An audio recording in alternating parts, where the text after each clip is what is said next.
उत्तर प्रदेश के खाकपाट के रामपुर गांव की रहने वाली 27 साल की राखी कश्यप। जिन लोगों के सपने बड़े होते हैं अक्सर वो छोटी जगहों से आते हैं।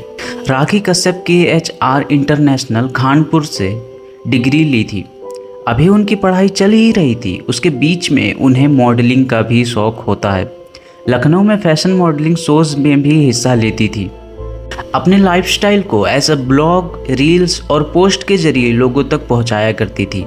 लेकिन वो चाहती थी कि मेरी एक लोगों में डैशिंग इमेज बने। ओपन कार में रील शूट करना, पार्टीज करना, ये सब उनके फ्लेक्स का एक सोशल मीडिया नेटवर्क बन चुका था। लग्जरी लाइफस्टाइल और लग्जरी होटल्स का रील्स और फोटोज डालकर लोगों को ये जता रही थी कि कैसे वो सपनों की लाइफ जी रही हैं। राखी कश्यप के इंस्टाग्राम पे तकरीबन 11,000 फॉलोअर्स थे और 1900 से ज़्यादा पोस्ट थे। ऐसे पोस्ट जो धोखा खा चुके लड़के के रूप में दिखाती या मर्द जाति को एक विलन मानती थी और खुद को एक विक्टिम। असली कहानी यहीं से शुरू होती है। उनका सच और दिखावा इतना मिल गया था कि अब उसे बदलना नामुमकिन था। राखी की 2 शादियां हुई थी और दोनों ही टूट चुकी थी। राखी के सोशल मीडिया को देखकर राखी एक गरीब फैमिली से बिलोंग करती है, उसका अंदाज़ा लगाना भी मुश्किल था। राखी के परिवार में कुल 4 लोग होते हैं। राखी के 2 भाई, राखी की माँ। राखी के पिता किसी कारण से बहुत पहले ही गुजर गए थे। तकरीबन 7 सालों से राखी का अपने फैमिली के साथ रिश्ता ना रखने के कारण घर वाले भी तकरीबन रिश्ता तोड़ चुके थे। 28 अप्रैल 2026 बागपत से तकरीबन 800 किलोमीटर दूर मिर्ज़ापुर के जंगल में एक गोनी में पैक एक अनजान शख्स की लाश मिलती है, जिसका किसी ने धारदार हथियार से मर्डर किया था। पोस्टमार्टम में पता चला कि ये लाश बागपत की रहने वाली राखी कश्यप की होती है। पोस्टमार्टम रिपोर्ट में सब कुछ साफ साफ दर्ज किया गया था। किसी पर्सन ने सबसे पहले गले को रेता था, उसके बाद चाकू से सीने और पीठ पर वार किया था। उसके शहर से इतना दूर आखिर किस शख्स ने ये सब किया होगा? राखी के घर पे जब ये सब का न्यूज़ पहुंचता है तब घर वाले बॉडी को लेने से भी मना कर देते हैं, उसका अंतिम संस्कार करने से भी मना कर देते हैं। राखी का हत्या होना कहीं ना कहीं उसके पॉलिटिकल और पहचान का रीज़न होता है, पर नाज़रीन पूछता और भी पेचीदा होता है।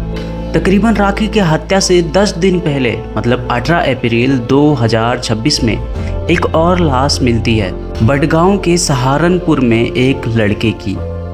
शरीर पर 3 गन शॉट और सर को किसी भारी चीज से कुचला गया था। पुलिस इंतज़ार करती है, पर जब कोई पहचान करने नहीं आता तब पुलिस ही उसका अंतिम संस्कार कर देती है। उस समय पुलिस को भी अंदाज़ा नहीं होता कि ये एक पेचीदा केस बनने वाला है। राखी कश्यप के केस में बहुत ही कम सस्पेक्ट होते हैं। इन्वेस्टिगेशन कर्मी के दिमाग में काफ़ी अजीब अजीब बातें चल रही होती हैं। आखिर में जब कोई फिजिकल सबूत नहीं मिलता तब आसपास के कैमरास, कॉल डेटा और सोशल ऐप्स पर तहकीकात किया जाने लगा। धीरे धीरे सस्पेक्ट ढूंढे जा रहे थे। राखी के घर से तकरीबन 800 किलोमीटर दूर मिर्ज़ापुर में बॉडी मिलना, ये सब चीज़ें सबको कंफ्यूज कर रही थी। इस केस का मास्टरमाइंड और राखी को उसके घर से 800 किलोमीटर दूर कौन ले गया? अब तक इन्वेस्टिगेशन रॉन्ग डायरेक्शन पर चल रहा होता है, पर जब राइट डायरेक्शन पर जाता है तब एक नाम निकल कर आता है, कपिल चौहान। जब पुलिस ने उससे पूछताछ करी तब सब चीज़ों का खुलासा होने लगा। राखी डूडा में एक कॉन्ट्रैक्ट बेस्ड पर जॉब कर रही होती है, लेकिन जो लाइफस्टाइल लोगों को दिखाती थी वो थोड़ी सी सैलरी में कैसे पॉसिबल थी।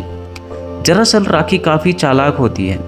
पहले अमीर लोगों को अपने प्यार में ढोंग में फंसाती, फिर उनके संग वो सब करती जो एक कपल में होता है। फिर शुरू होता है एक ब्लैकमेलिंग का किस्सा। ऐसे करके उसने काफ़ी लोगों से मोटी रकम वसूली थी और जब कोई शख्स उस पर आवाज़ उठाता तब उसे पॉलिटिकल धमकी देकर उसे दबा देती थी। नाजरीन, राखी की फैमिली गरीब थी, पर उनके मन में लालच ना होने के कारण राखी से दूरी बना लेते हैं। राखी जहां काम करती थी वहां के मैनेजर विक्रांत से राखी का अफेयर होता है। विक्रांत ऑलरेडी शादीशुदा होता है, पर राखी और विक्रांत शादी करने का सोच रहे थे। विक्रांत का मथुरा में एक प्लॉट होता है जिससे राखी चाहती थी कि वो उसके नाम कर दे। इसी को लेकर विक्रांत और राखी में काफी झगड़े हुआ करते थे। विक्रांत सोचता था कि जैसे ये मेरी प्रॉपर्टी हड़पना चाहती है। उसी बीच एक नए शख्स की एंट्री होती है, सुदारस चौहान। राखी और सुदारस का भी अफेयर होता है जिसके बारे में विक्रांत को नहीं पता होता। राखी चाहती थी कि अगर हम दोनों मिलकर विक्रांत को रास्ते से हटा देंगे तो हम दोनों उस प्लॉट पे और उसके पैसों से राज करेंगे। राखी विक्रांत को डेली धमकियां दिया करती थी। इनफैक्ट राखी विक्रांत के कार में आग भी लगा देती है। विक्रांत पूरी तरह से फंस चुका था। अब इस कहानी में एक और नए शख्स की एंट्री होती है, कपिल चौहान, जो सुदारस चौहान का दोस्त होता है। 15 अप्रैल शाम के समय राखी विक्रांत को झूठा सहारा देकर एक फ्लैट में बुलाती है। वहाँ पर ऑलरेडी सुदारस और कपिल मौजूद होते हैं। विक्रांत वहाँ पहुँचता है तब राखी फिर से वही चीज़ का मांग करती है, लेकिन विक्रांत ने उसके नाम ज़मीन करने से मना कर दिया। उसके बाद राखी ने उसे गोली मारकर उसकी हत्या कर दी। तकरीबन 130 किलोमीटर दूर सहारनपुर के एक नहर में लाश को गोनी में भर के फेंक देते हैं। अगले दिन जब विक्रांत अपने ऑफिस नहीं पहुंचता तब ऑफिस से उसे बार बार कॉल किया जाने लगा। फ़ोन स्विच ऑफ होने के कारण उनके कलीग ने उनके वाइफ को इन्फॉर्म कर दिया। विक्रांत की वाइफ ने पूरे फैमिली में ये बातें शेयर कर दी और बहुत ज़्यादा परेशान भी थी। सारे लोग ढूंढ के थक हार जाते हैं। तब 22 अप्रैल को मिसिंग रिपोर्ट दर्ज करवाया जाता है। रिपोर्ट में राखी कश्यप से अफेयर होना भी दर्ज कराया था। कॉल रिकॉर्डिंग्स और हिस्ट्री जांच करने पर लास्ट कॉल राखी कश्यप के नाम से आया था।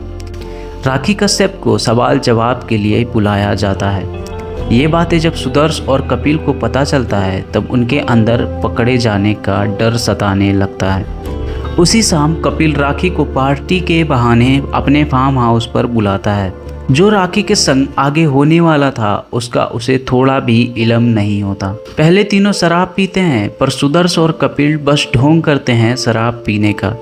जब राखी ड्रंक हो जाती है उसके बाद मौका देखकर सबसे पहले उसका गला काटते हैं, उसके बाद फिर पीठ और सीने पर वार करते हैं। उसके बाद उसके लाश को गोनी में भर के 800 किलोमीटर दूर मिर्ज़ापुर के एक जंगल में फेंक देते हैं। पुलिस ने जब मोबाइल फ़ोन्स का लिंक टावर से कनेक्ट किया तब विक्रांत मर्डर केस का एक तहकीकात सामने निकल कर आया। मर्डर के दिन दोनों का लोकेशन, विक्रांत और राखी का लोकेशन सेम ही था। अगर ये पुलिसकर्मी पहले कर लेते तो शायद राखी के साथ कपिल और सुदर्श भी जेल में होते। जो लावारिस लाश उन्हें मिली थी जिसका अंतिम संस्कार कर देते हैं वो लाश विक्रांत का ही होता है। फिर से जब राखी का लोकेशन ट्रेस किया जाता है तब और भी खुलासे निकल के आते हैं। उस शाम जब वो पार्टी कर रहे होते हैं तब तीनों का लोकेशन सेम ही होता है, जिससे सबसे पहले कपिल को अरेस्ट करते हैं। उसने सब चीज़ों का खुलासा कर दिया था। फिर 1 मई को सुदर्श को भी अरेस्ट किया जाता है। ज़रूरी नहीं जो सोशल मीडिया पर चमकते हैं वो रियल लाइफ में भी वैसे ही चमकें। इंसान की लालच इंसान को ही तबाह कर देती है। हम आपके कमेंट्स का इंतज़ार करेंगे।